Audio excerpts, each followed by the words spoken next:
Hello and welcome back to A Few Bits of News. I'm TB Sliver, and in this smaller version of the show, we focus on one thing, in which we'll call a few bytes of news.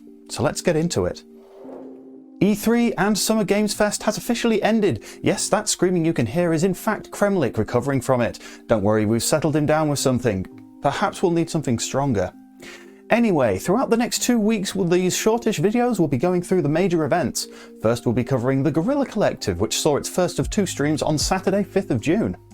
In this 90-minute presentation, over 30 games were featured. Alongside the stream, they partnered with Black Voices in Gaming, who showcased games made by black creators or starring black protagonists.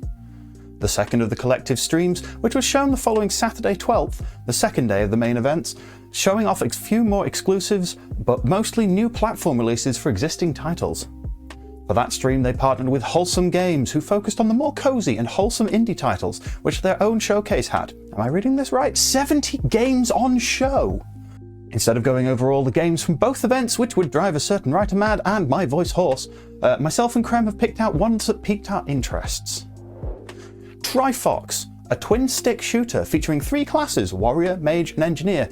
Did we mention these are foxes? Boasting 30 abilities to use across 4 worlds and the ability to mix and match. Want a spell-shooting Gatling gun? This is your game. Eldorand, what if Dead Cells were more like Bloodborne?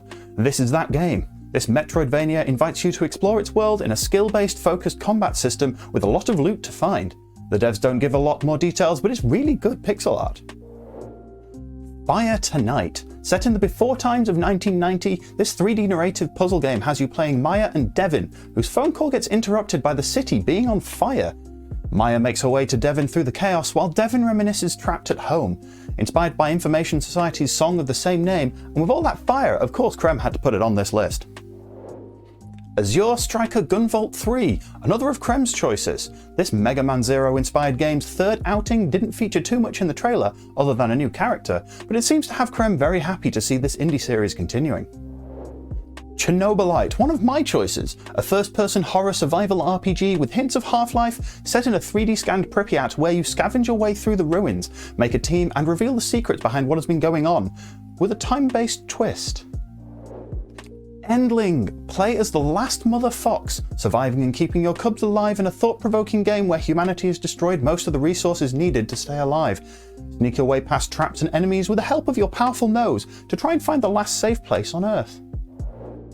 Aeon Drive, a platformer with a speedrunning twist. This up to 4-player pixel art masterpiece will have you jumping from walls, dashing through the air and slashing enemies apart, all while trying to fix your spaceship. Reminds me of Celeste, although the multiplayer aspect should be interesting. And those were the ones that piqued our interest. We recommend you watch the VODs on Twitch, links down below, and see the others we didn't mention. Perhaps one of them is actually interesting to you. Otherwise, thank you for watching, and don't forget to like and subscribe, as well as hit the little bell icon if you'd like to get notified of future videos as we cover more of the E3 and Summer Games Fest season announcements.